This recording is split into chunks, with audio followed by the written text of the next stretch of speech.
Okay then everybody, welcome to another Leicester Lives podcast in association with our sponsor, Igloo Staffing Solutions. Don't forget, if you enjoy the podcast, don't forget to like, don't forget to comment, and do not forget to subscribe. Now, really looking forward to this one today because I've got Theo Talbott in the studio. Theo? Let's go. How's it going? I love the podcast, man. I'm excited.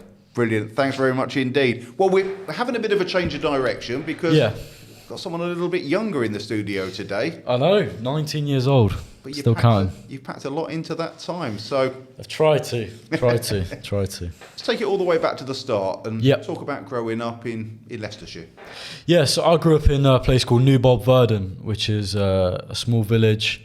Not much goes on, to be honest. Everyone has a 9-to-5 job. No one breaks out, really, that I know at all. So everyone's just in a 9-to-5. And yeah, I was meant to go into my family business, Jaspers of Hinckley. That was meant to be like my route. I think that my family kind of wanted me to go down.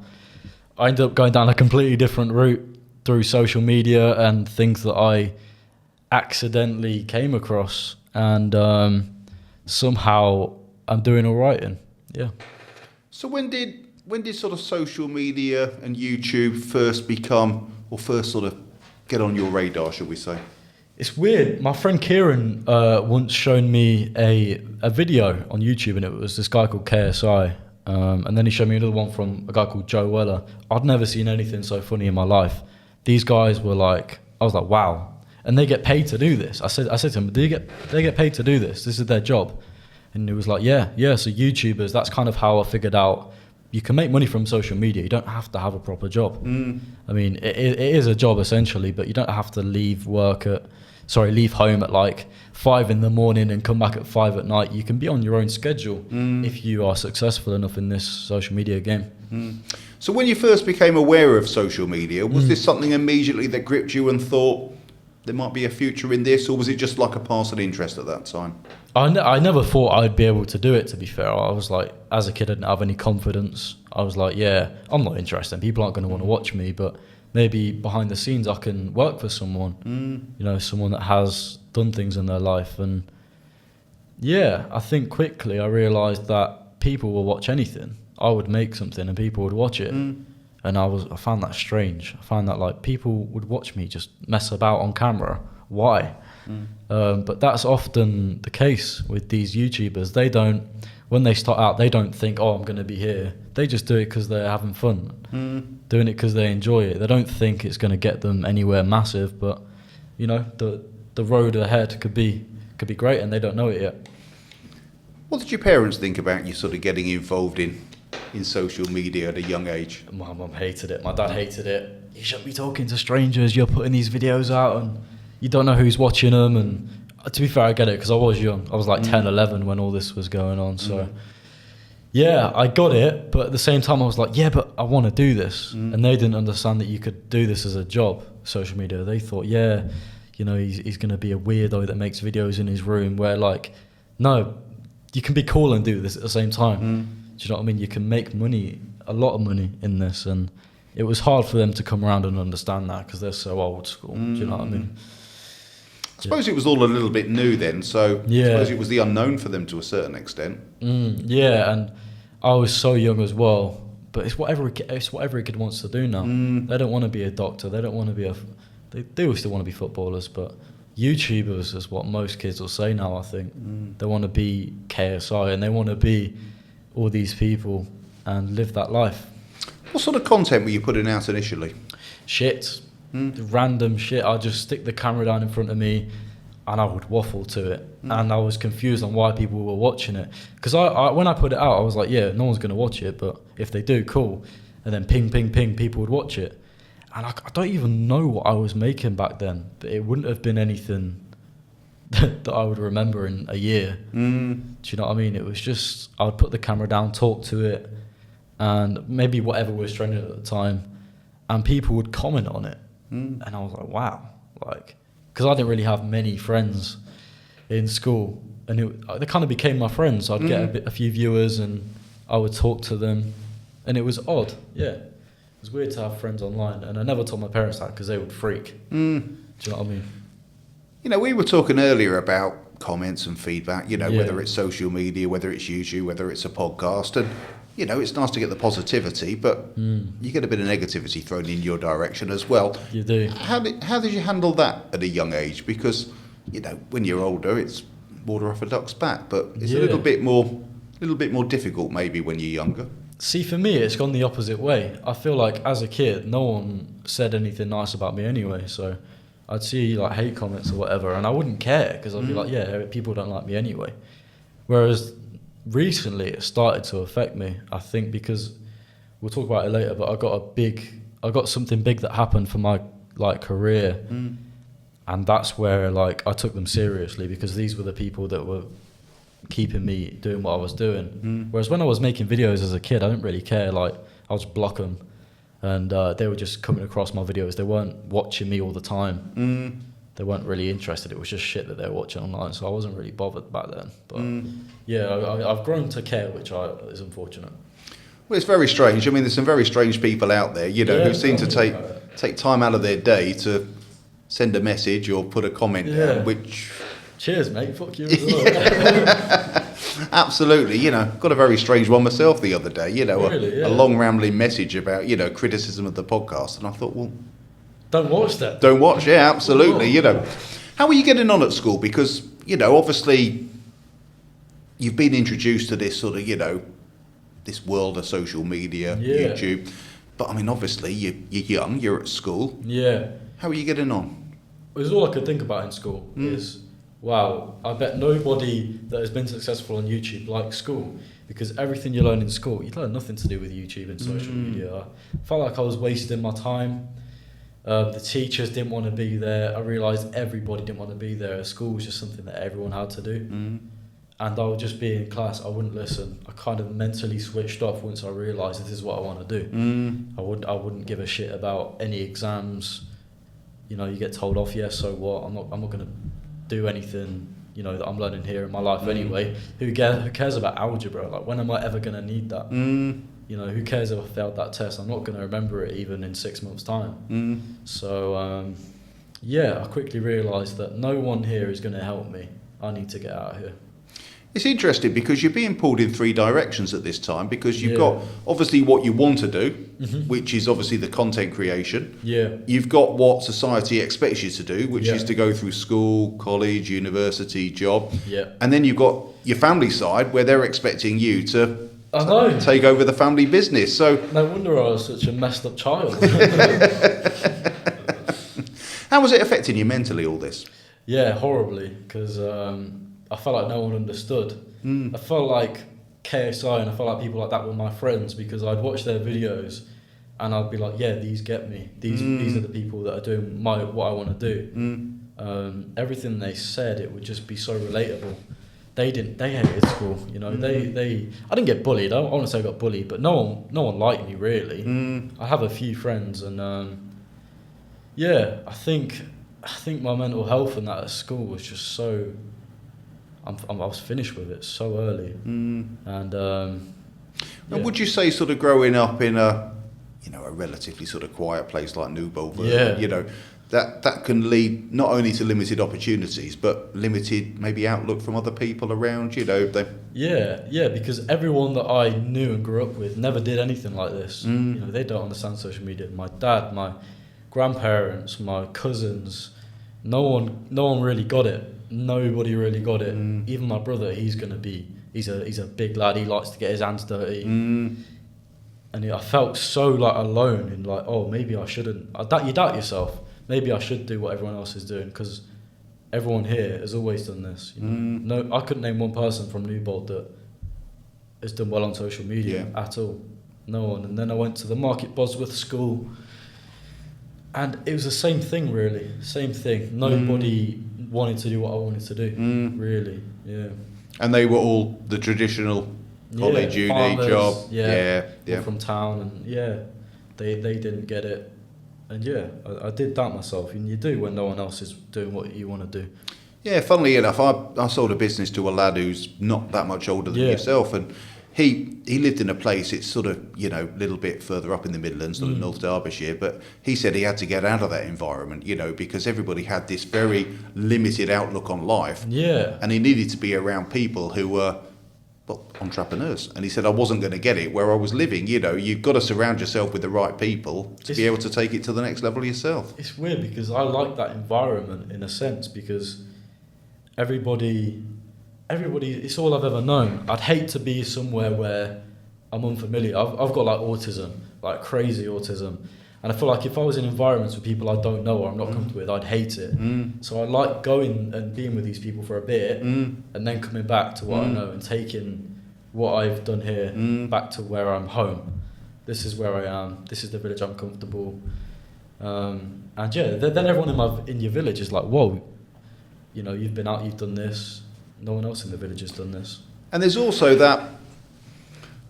that problem in society where nobody encourages you to be an entrepreneur. No. I mean, you've only got to look at the budget last week, to see that, as always, it's people who want to work for themselves and create businesses are the ones that are clobbered by the government, And who are the people who get the easier ride? It tends to be people in steady jobs working for the public sector and all the rest of it. Exactly.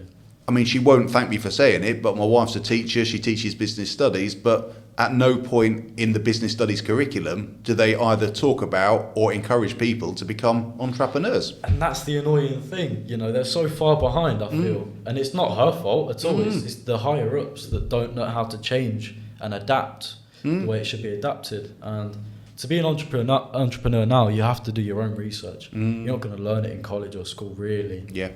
They'll give you pointers here and that, but if you really want to be successful, it's all up to you. Yeah.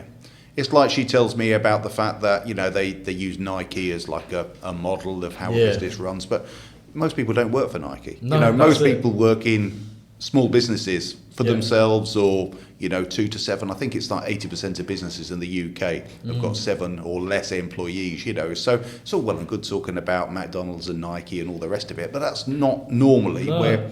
And I'd find that as well. Like when I was sat in class, I was smart enough to know that this teacher has no idea what she's on about.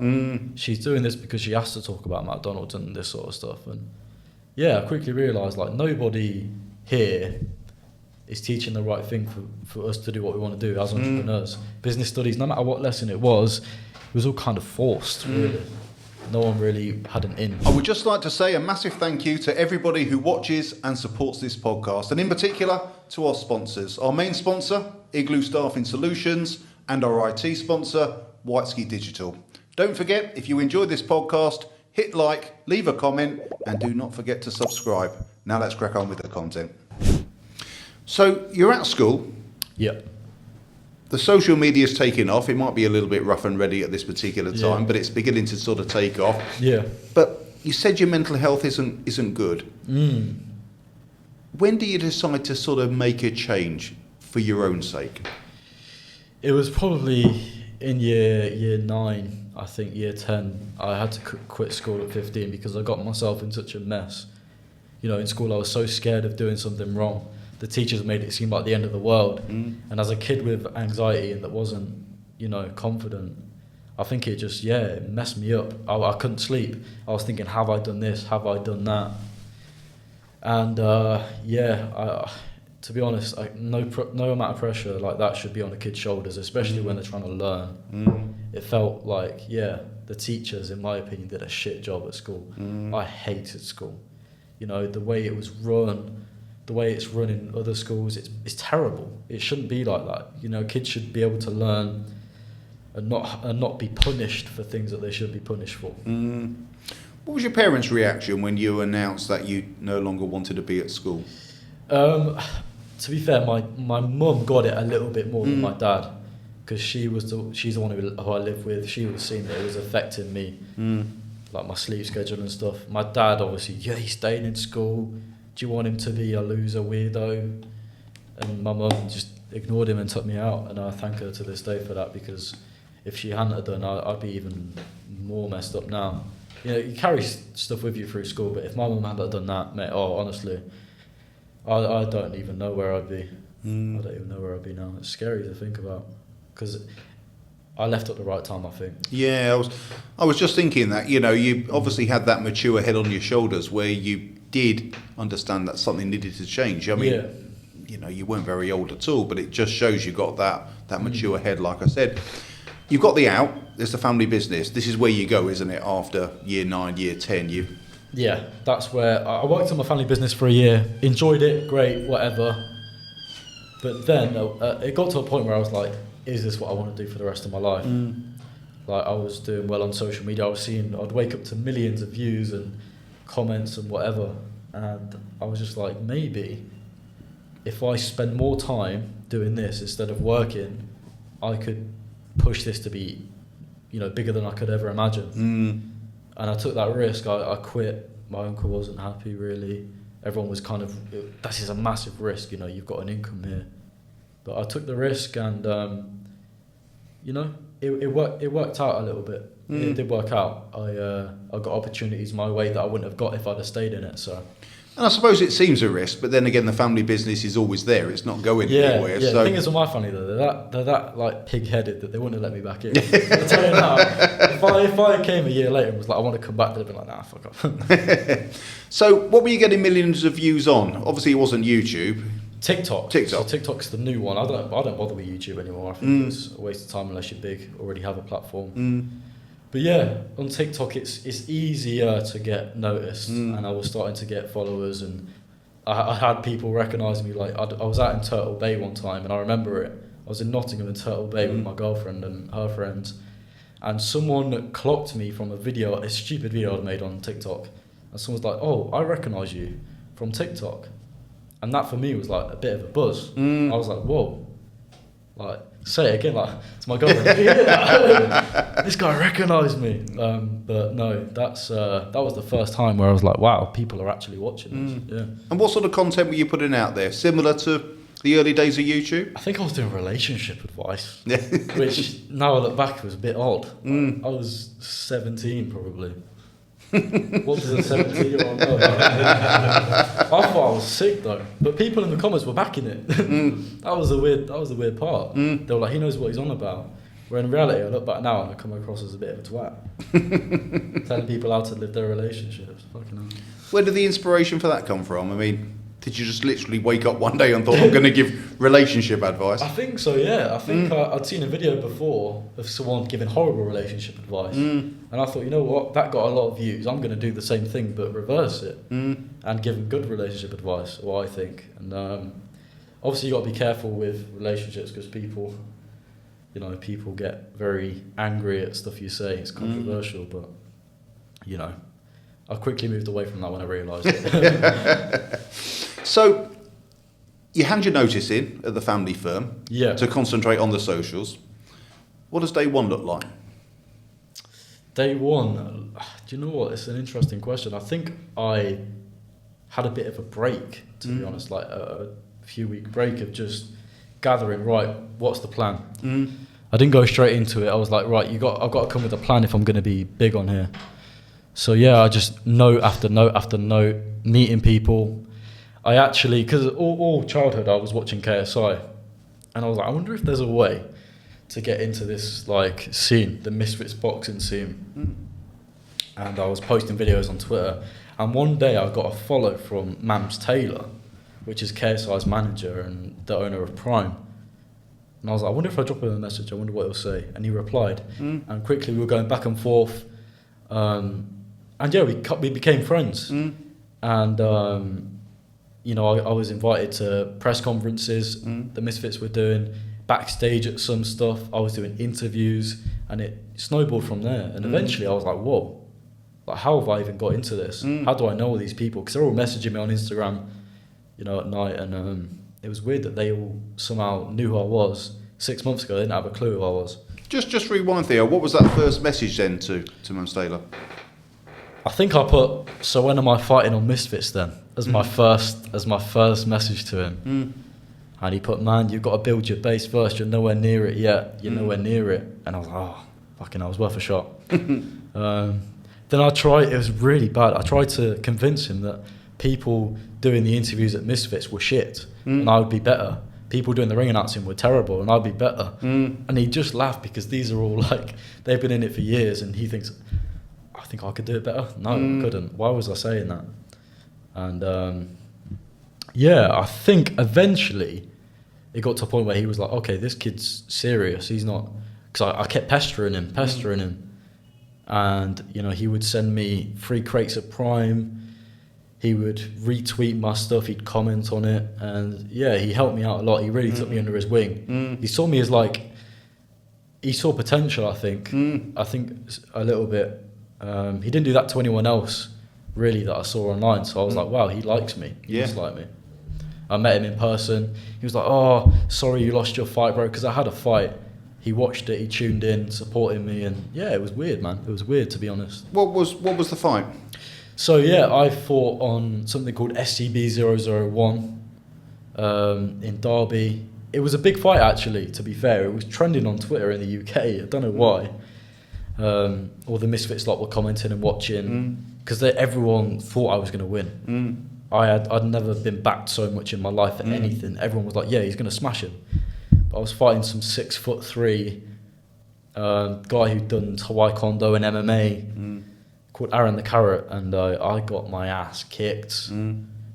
I think early in the fight, I caught him with a good shot that could have put him down and turned the tides, but yeah, I didn't train for it because I thought I was going to smash him. Everyone had picked me up too much. I thought I was, yeah. Was boxing something you'd always been interested in, or was it just sort of organic with the whole KSI thing? Organic, because I was like, I want to fight on Misfits. I'm going to build my way up, like Mam said. I'm going to fight on these smaller shows, and I'm going to see what I can do, but I hate boxing.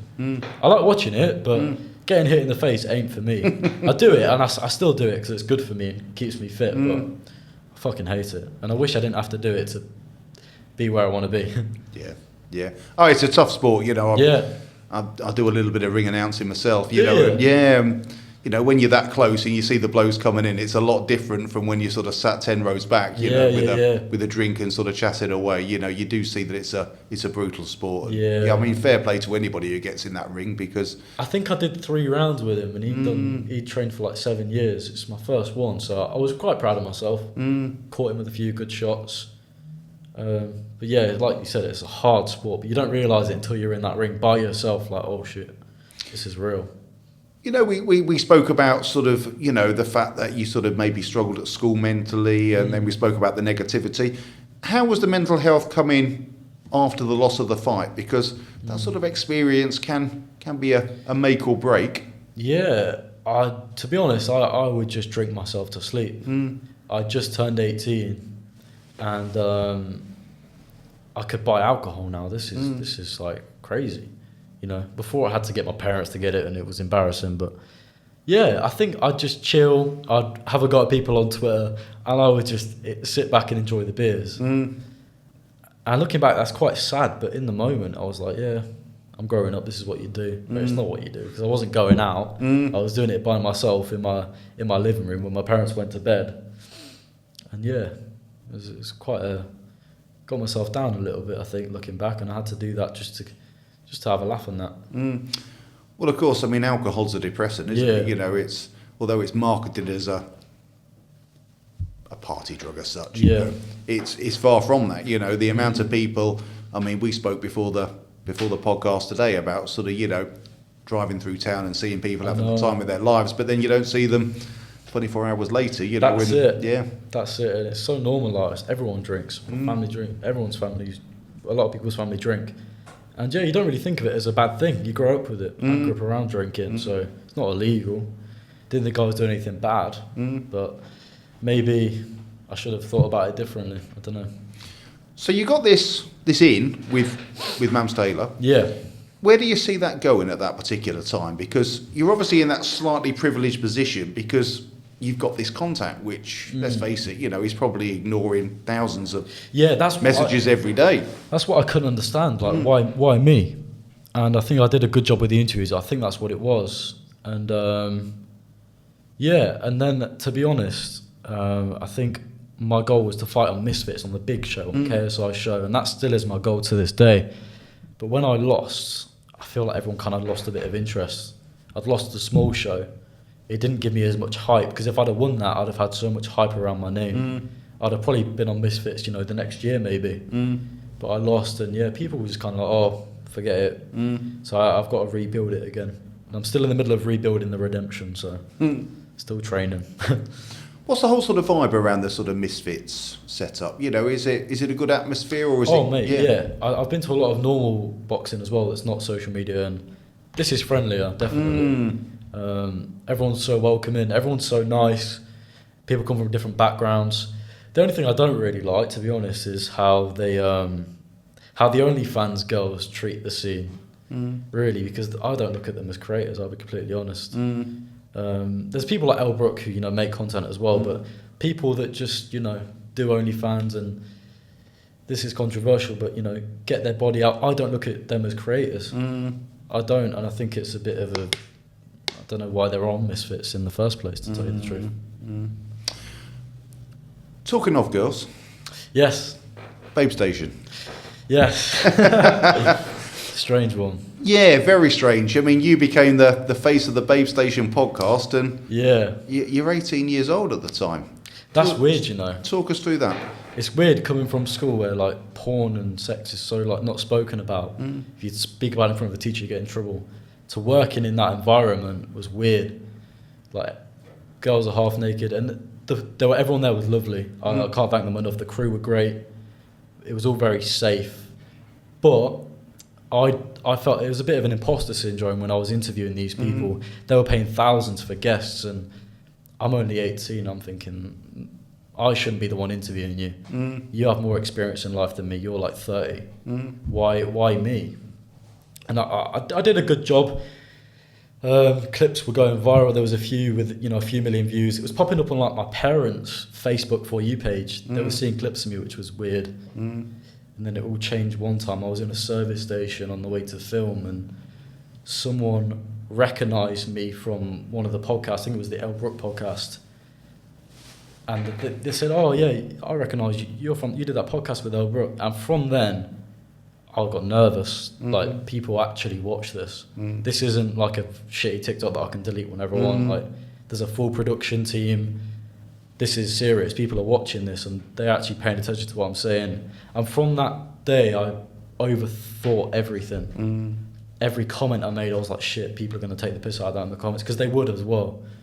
People were horrible in the comments, and that's why I said they affected me more, because I didn't want these comments to lose me my job. So I was getting paid good money for this, and I'd have to have a few drinks beforehand because I was so nervous.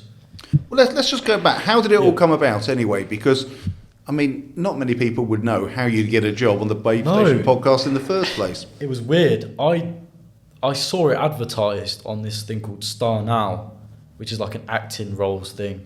I'd never in a million years thought I'd get it, but I thought, you know what, that sounds cool. It's good money. I'm going to do that. I get an interview, and I smash the interview. They're very happy with me. Show them all podcast stuff I've done before. And I get a call with my mum one day, and they're like, yeah, we want you to do it. And I was like, what? I forgot I'd done it. It was like a month after. I was like, what? And they're like, yeah, we want you to host the podcast. So I was obviously chuffed to bits. But then I think it gets serious when you actually do it. The thought of it's good. And all my friends were like, oh, you're the face of Babe Station. My mate's the face of Babe Station. But yeah, it's weird when you're actually doing it, I think. It's different. How did it feel on day one? Day one, yeah. The first podcast I did went really well. I had two of the biggest porn star couples. And even that, to be honest, I'm 18 years old. I'm interviewing porn stars. Weird. Weird, because, yeah, they've done it for years, and it's like, an imposter syndrome. Like, why am I doing this? Much of a script to follow, or was it fairly sort of... At the start, it was mostly me, to be fair. Mostly me, and them episodes did really well. And then as it went on, they sort of, added scripts and stuff, which, to be honest, didn't do me good. Yeah. I'm better off the dome. And I'd overthink things that I've either missed out in the scripts, and I'd have to keep looking at my phone, and they're better off just telling me, talk to this person, ask them interesting questions, because I can't follow a script. Can't do it. How long were you at Babe Station for?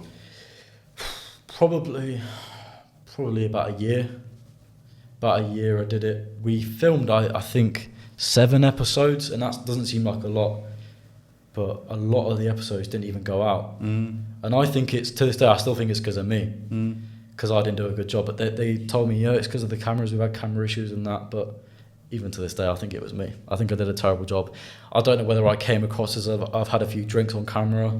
I don't know if the guest said something to the crew, but yeah, I was like, then I overthink it even more. Next time I go in, I'm like, are they going to say something? And it was a nervous wreck. And I think I just got the job at the wrong time. I wasn't old enough. I didn't do a good enough job, and I let them down. I did let them down. They were all great guys as well, and I wish them the best. But yeah, I wish things would have worked out differently with that. When you were the face of the Babe Station podcast, were you in a relationship yourself at the time? Yes. And how did that affect? Because I can't imagine it was the same as going out to work at the family firm. Surrounded by beautiful women. It was weird. When I first told her, she was like, what? You're doing what? You're not doing that. And I resolved it by bringing her along to the studio with me. And that kind of, no arguments from that point.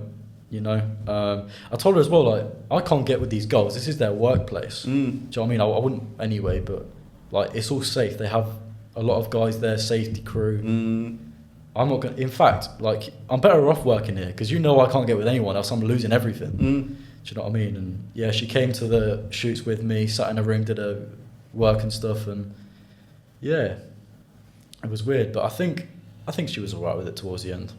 How did you find people who work in the adult industry? Fairly sort of down to earth, or maybe a little bit up themselves at times? Surprisingly down to earth.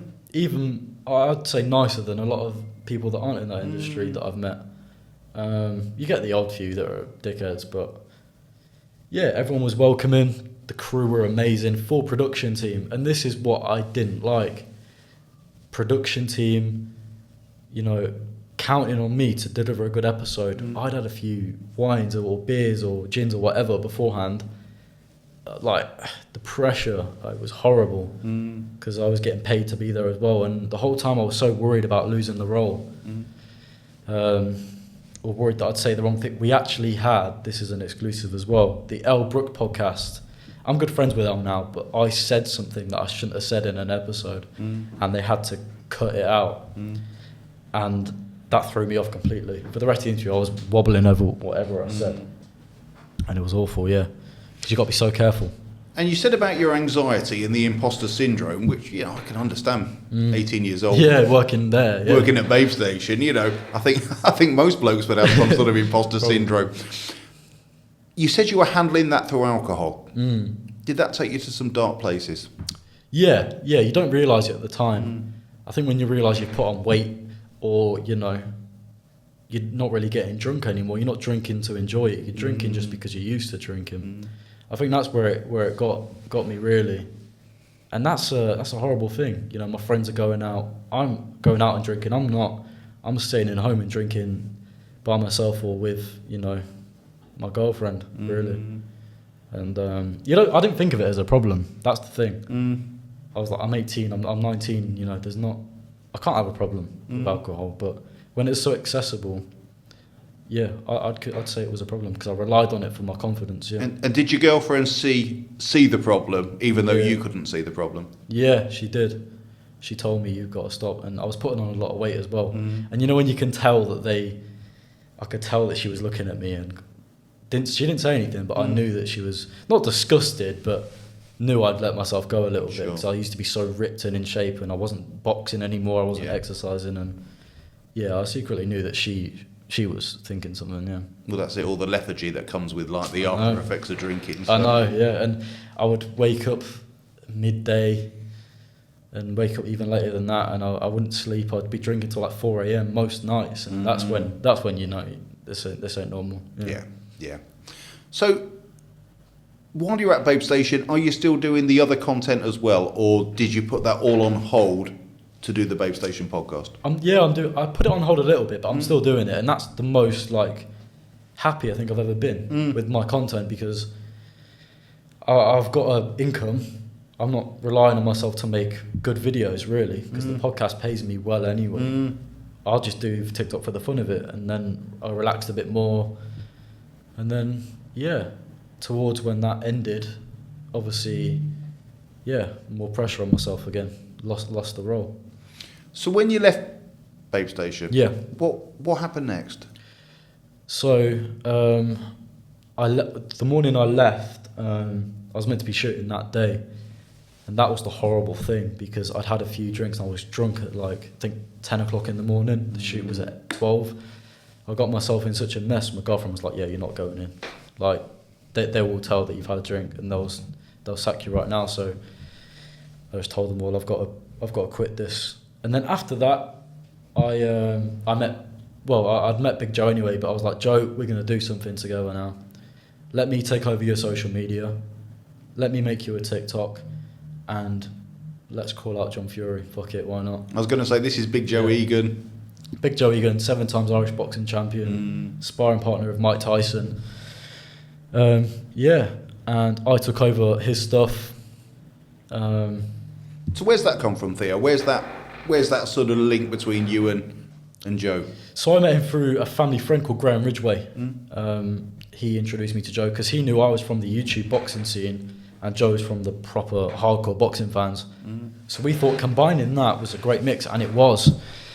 I got Joe to meet KSI and Mams Taylor, I think the day after I met him. Got them all to meet. They started following him, which was great. And I felt proud. I felt proud that, this is my project now, Project Joe Eagan. I prefer to be behind the scenes anyway. No pressure on me. I'll just do what you want, Joe, and let's push you forward. Then, he was having beef with John Fury anyway. I said, right, let me record a video and you're going to call him out. So he did.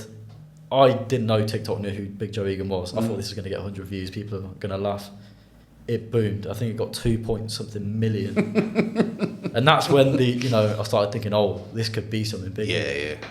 And we overdid it in the end, I will admit. We overdid it. We overkilled it. But, he gets stopped all the time for his TikTok now, and I'm kind of the brains behind that. Yeah. I was going to say, in a way, it was almost a match made in heaven, because you got Joe, massive personality. Yeah. He needs to sort of kick it on, but he's not social media he savvy. Doesn't have a clue, yeah. Absolutely. You've got the experience and the knowledge. You come together, and next minute we got 2.6 million views, and I know.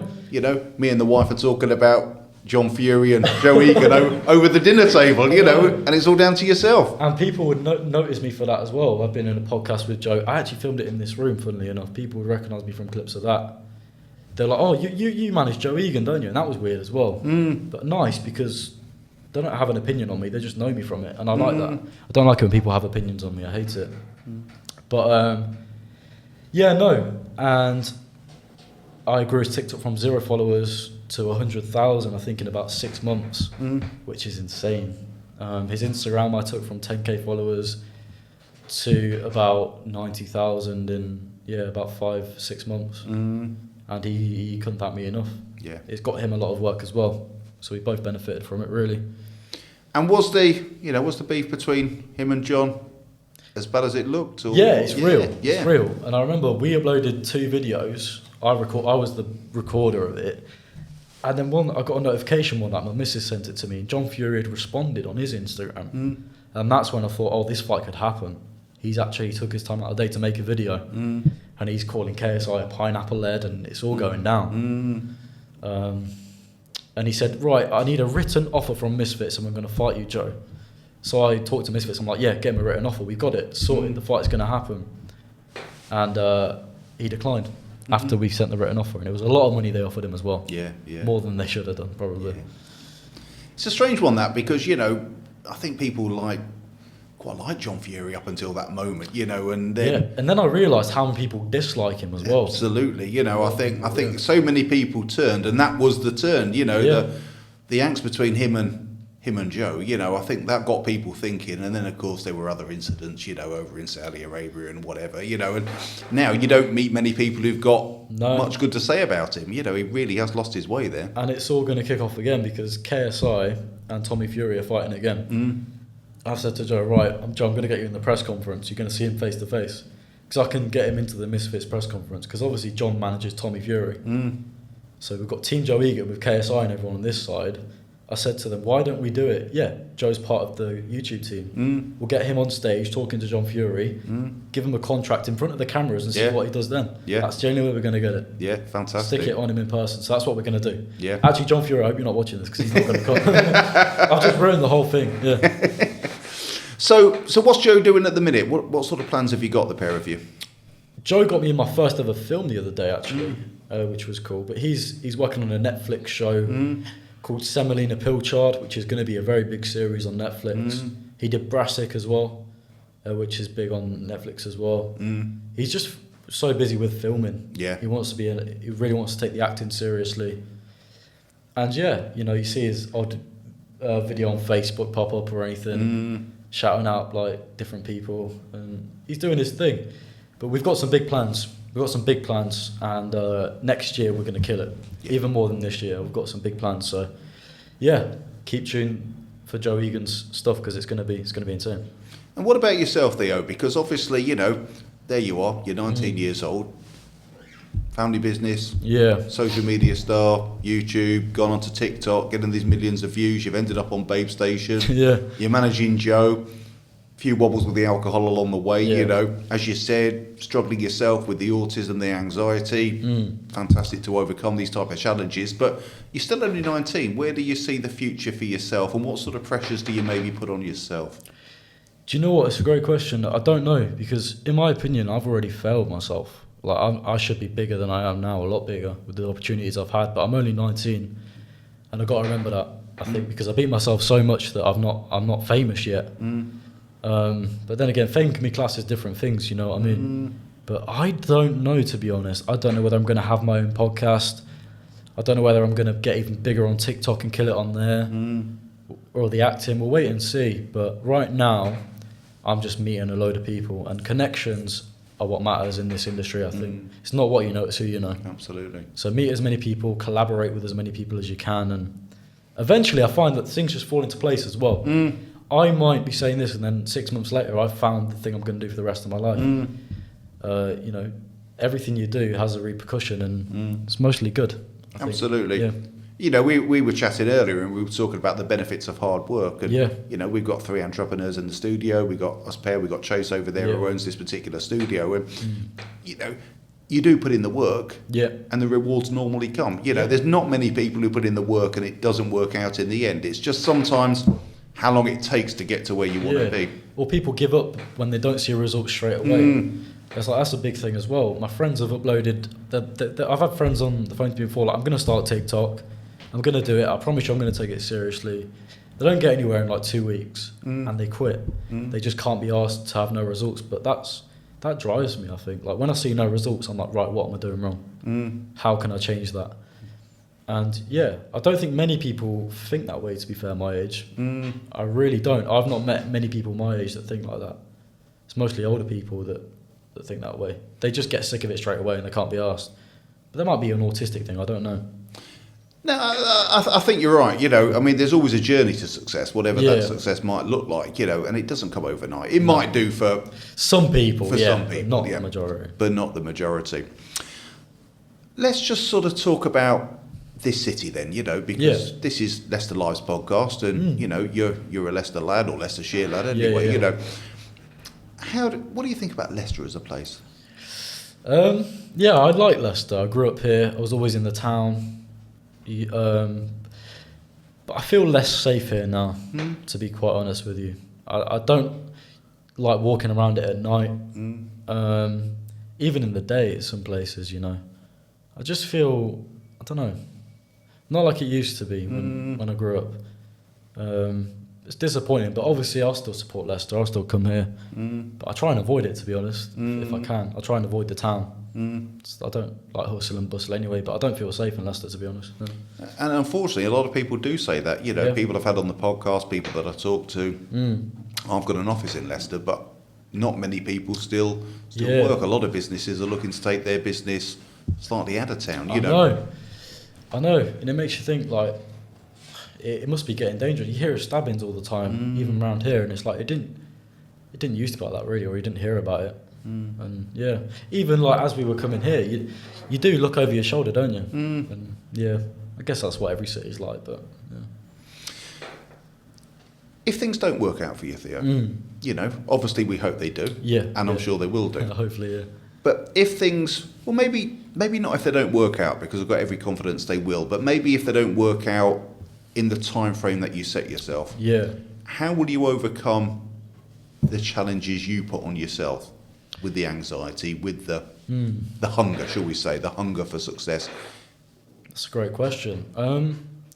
I don't know, because I see everyone getting rich young. I see everyone getting successful young. And I don't know how I'll cope if I get to like 25 and nothing's happened. Nothing more's happened. I think it will, but if nothing has, I don't know. I'll be probably similar to how I was back in school, to be honest. And it's scary to think that, but it's hard for me to feel proud of myself. I never feel proud of myself, but if I get to like 25, 26 and I've not done anything, I will hate myself. Hate myself. Because I feel like I've wasted time. When I probably haven't, and I'm just being a kid still, but yeah, don't know. Very harsh on myself. It is. I think a lot of people are harsh on themselves, you know. As part of my work, I sometimes tell people, you know, to give praise to other people, because people like to be told sometimes they're doing the right thing, because often people are hypercritical. It's all it takes. Of themselves, yeah. If you're doing something and someone compliments it, even how your body looks, if one person compliments you, it drives you on.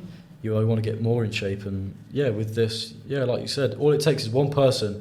That's why people, like, if you think something's good, tell someone, because you can make their day or change their whole mindset on something. Because it's hard. Not many people are nice nowadays. If you're nice to someone, they'll remember it. I always remember if someone's nice to me now, always. 19 years old now. Yeah.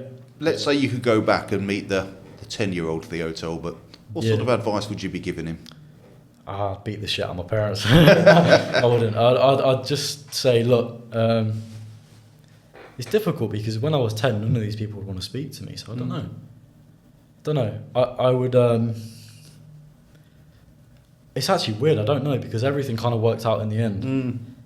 Like, I had to do school. I couldn't quit school at 10, or so I wouldn't really, be as smart as I am now, really, but... I don't know. I'd probably just say, don't take things to heart, and whatever people say about you, what you do online, just don't take it to heart. People bully you in school for it. Just keep doing it. Like they're the ones that are going to be watching your stuff in the future. Do you know what I mean? And I do get that, to be fair. People that not bully me, because I wasn't bullied, but took the piss a little bit in school when they saw a video of mine, shared it around. They message me now asking how I'm doing, and they see that I'm doing all right. And I just don't answer it. I think, fuck off. Yeah.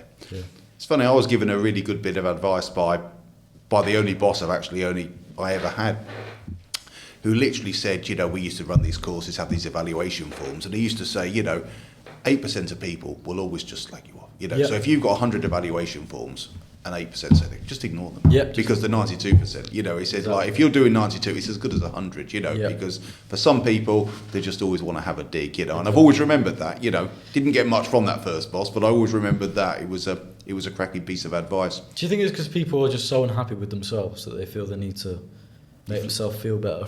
I've never understood it. Deflect it. I've never understood it, but people do it constantly. It's very, very strange. Other question I wanted to ask you while you're here, Theo, is the sort of future of social media, because, we talk about how we evolve, but that's going to evolve as well, Facebook went to X, or people went from one to the other, older people tended to remain on Facebook, then like TikTok, YouTube's been there, but YouTube's changed massively over the years. Where do you see social media going? It's weird, because I think most jobs will be taken over by AI. And the only thing that will remain is entertainment. People will always want to be entertained. And I think it will always come down to people that are funny, people that are smart, people that give good advice on camera will always succeed. But there might be another TikTok. I think TikTok probably got 5-10 more years left in it, then there'll be something else that comes along. And I'll always say to people, make sure when that new thing comes out, you're the first one on it. You're the first one creating on it, because, even TikTok, even YouTube, like, the first people are always remembered. if you start late, it's very hard to climb your way up. Yeah. Yeah. So always start early. Always. And last question, Theo. Yeah. What are the challenges in society for people your age now, would you say? Or the biggest challenges? Yeah. I think uni and school, everyone expects you to do that. Everyone expects you to go to college and go to uni. I think for people like me that don't want to go down that normal route, it's hard. You're not really seen as like, they're like, why? And it's because we have different ambitions. We don't want to be doctors, lawyers, and anything we do in uni is not going to benefit us really. The information's already out there that we can do if people want to do social media. The information's out there, you just got to find it yourself. Uni, in my opinion, is a waste of time and money, and people shouldn't feel the need to go. You know, as long as you're doing something, you're not wasting your time. As long as you're doing something, don't go to uni because you don't know what you want to do, because you'll regret that. I have friends that regret it. They've wasted that much money and time messing around there, and yeah, I feel like it's difficult for people that want to do this, but just keep going, keep making content, keep creating, and like I said, things do fall into place if you stick at something long enough. Yeah, definitely. Fantastic. Definitely. Well, thanks ever so much. Just before we leave, Yeah, just point everybody in the direction of your socials. Oh yeah, so you can find me on TikTok at Talbster. Obviously, Big Joe Eagan stuff as well. He's out there. I'm the brains behind all of that. And yeah, just Instagram Talbster. You can find me anywhere pretty much. If you type in Talbster, anything comes up. So yeah, you'll find my stuff, and just, yeah, stay tuned with what I've got coming up. I was going to say, fantastic. All the best with it all. And appreciate that, mate. I know it's going to work out for you. Thanks for coming in. Appreciate it, Justin. Thank you, mate. Cheers.